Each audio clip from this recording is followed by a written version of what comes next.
প্রিয় দর্শক, আসসালামু আলাইকুম। আপনারা কেমন আছেন? আশা করি সকলেই আল্লাহ তাআলার অশেষ রহমতে ভালো আছেন। প্রিয় দর্শক, আপনার স্ক্রিনের মধ্যে আহ, লেবু দেখতে পাচ্ছেন। তো প্রিয় বন্ধুরা, ওই যে আরেকটি লেবু দেখতে পাচ্ছেন। তো এই লেবু গাছে বেশ ভালো কয়েকটি লেবু এসেছে। তো বন্ধুরা, এই যে ওই যে আরও দেখতে পাচ্ছেন। তো ওই যে বন্ধুরা, লেবু গাছ দেখে নেন, ওই যে ভিতরে লেবু আছে আরও বন্ধুরা।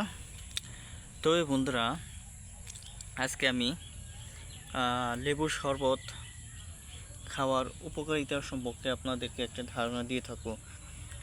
তো আপনারা কেন লেবুর শরবত খাবেন? তার কারণ হচ্ছে বর্তমানে গরমের যে সিজন চলিতেছে বন্ধুরা বাংলাদেশে। তো গরমের থেকে ক্লান্তি দূর করার জন্য, এবং কি আপনারা অনেকে কাজ করে এসে বাড়িতে বসেন, তখন আপনারা কি করবেন? ঠান্ডা পানি দিয়ে সাথে করে একটি লেবু দিয়ে চিনি বা গুড় মিশিয়ে, সবচেয়ে ভালো হবে চিনি মিশিয়ে, তারপর শরবত বানিয়ে সেবন করবেন। তো শরবত বানিয়ে সেবন করলে কী হবে?